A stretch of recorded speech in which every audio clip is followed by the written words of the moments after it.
Box making is one of the best woodworking skills you could possibly have, because if you can make a box, you could pretty much make anything. That may seem like a bold claim, but I'm gonna prove it to you, and it's really all about the joinery. We're gonna dive into how to make some really cool box making joints. You're gonna see how they're pretty much the foundation for everything. To make a box, we simply need to stick one board to another board, and if you do this enough times, you add in a bottom, magically, you have yourself a box.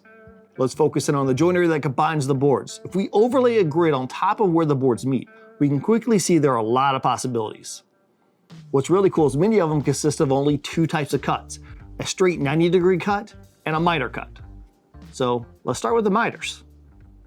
I often use miter joints for my boxes. They're a classic joint, I like the way they look, and they're pretty simple to make. We're gonna start with these because it's fundamental to some of the other really cool joints we're gonna make later on. I need to set my saw blade to 45 degrees. I like to raise the blade as high as possible, that way I have a little bit more surface area to check to ensure that blade is at the correct angle. Now, whenever you're doing this, don't use the angle indicator that's on your saw. It's just not accurate enough, but it'll get you in the ballpark. I prefer to use the body of my combination square to fine tune it. Before I cut the real pieces, I like to make a test cut first. I can use a square to inspect the quality of the cut to determine do I need to make any sort of adjustments to the blade before I cut my actual pieces. Once it's dialed in, all we need to do is cut our box pieces and glue them together. With all the joints we make, I do recommend having a good miter gauge with a stop lock on it. That way your workpiece doesn't slide around whenever you're making your cuts.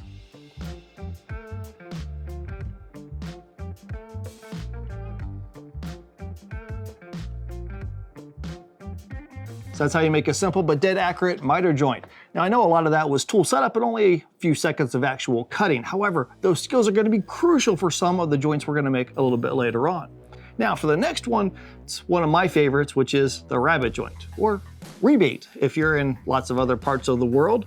Now when I say rabbet, I mean rabbet with an E, not rabbit with an I, not the Roadrunner-esque arch enemy of my dog running around the backyard. Rabbet joints are really easy to make. We're going to cut a notch out of one board so the other board fits into it. Now the width of that notch is based off the thickness of your board. You can measure it or simply put your boards together and mark a line. Anytime I can not measure something, I'm all for it.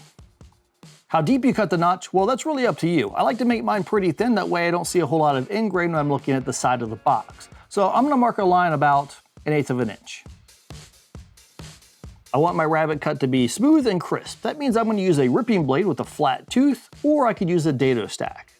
Raise the blade up so it just kisses the underside of that line. You can always raise the blade higher, make a second cut later on, but it's a lot harder to add more material to your workpiece. I like to be conservative and sneak up on my cuts. If you're making a box, obviously we have 4 sides, so you're going to cut a rabbet on the ends of 2 of the boards. The other 2 boards, you don't need to do anything with them. They just simply fit inside the notches. That's really all there is to it. This joint's gonna be a bit stronger than the miter joint that we cut earlier because we're not just gluing the end grain, we also have some face grain too. There's more glue surface area. The more surface area we have, the stronger the joint. Now, what if we took this miter joint and the rabbet joint and we combined them to get even more glue surface area? We need to cut rabbets on both boards this time. I'm gonna line my 2 boards together and mark the thickness of my material on my boards.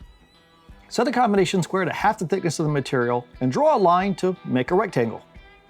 The rabbet on the other board is going to be a little bit smaller. It's just going to be half the thickness of the material, so we'll draw a square. If it helps, you can also draw lines for the miters too. I often shade in the areas that need to be removed, so it helps my brain. We'll start by cutting the rabbets on both boards. Again, you can use a dado stack or simply make multiple passes with the flat tooth blade. I'll try to put links down in the video description to the blades that I like to use.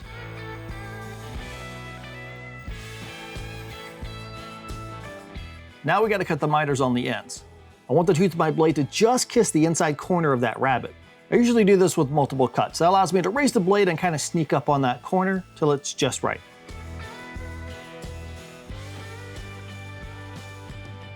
Cutting the miters on the mating board, that's a little bit easier because the rabbet's larger.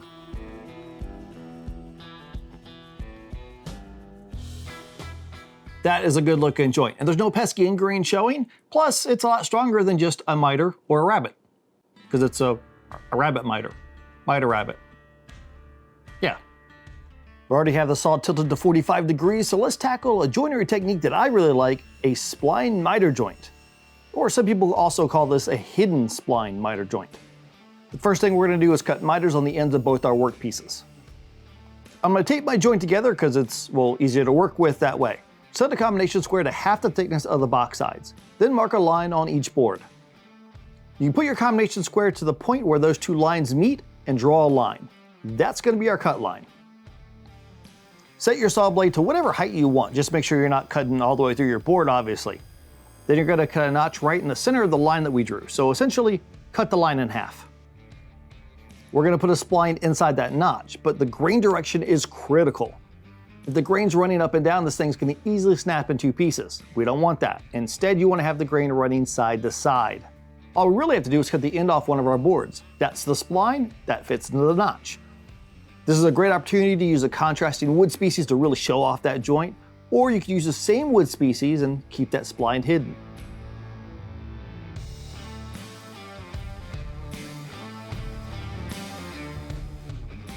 This joint is pretty cool. Now it takes a little bit of setup, but it's definitely worth it. We're gonna cut rabbets and miters to make a locking rabbet miter joint. It's kind of like the Voltron of woodworking joints. I'll set the height of the blade to half the thickness of the material and position the table saw fence so it matches the thickness of the boards. I'll make my first cut, and I'm using a backer board to prevent any tear out. Since we will flip back and forth between work pieces, I'm gonna call them board 1 and board 2. I know, shockingly creative. I'll raise the blade up so it matches the thickness of our boards. I'll line the fence so the teeth of the blade match up against the edge of the notch that we just cut in board 1. Now that everything's set, we're gonna cut the mating piece, board 2, by standing it up on its end and running it along the fence. Again, I'll use a backer board for some stability and to help prevent tear out. I lowered my blade height down so it's once again about half the thickness of my material. Then we'll cut the end off of board 1, leaving us with a tenon that fits into the notch that we cut in board 2. I'm using an auxiliary fence for this, but you could use a miter gauge instead. We also need to trim the end off of board 2 so it's the same size as the notch in board 1. Basically just what we did, but flip it. Do the other board now. The last step is to create our miters. Now board 2 is going to be pretty easy. Just cut the very end off the board. But you don't want to cut the board any shorter. You're simply slicing off the end of it. For board 1, we're going to use the same technique that we did for the rabbet miters. Cut the miter so it kisses the inside corner of the rabbet. Finally, we get the sweet, sweet satisfaction of watching all of this come together beautifully. There are many more joinery options, but most of them boil down to the fundamentals: miters, rabbets, and straight cuts. Take a look at all the stuff around you: furniture, molding, shelves and cabinets, and all the stuff in your kitchen. Now that you're aware of them, you're going to start spotting all these woodworking fundamentals everywhere, almost like Lego bricks. You can use them to build anything you want. If you could tackle the small joinery on a little box, a big project, that's a piece of cake. Thank you to everyone over on Patreon for supporting us, supporting the channel. You guys are amazing. And tune me again, get in your shop and build something awesome.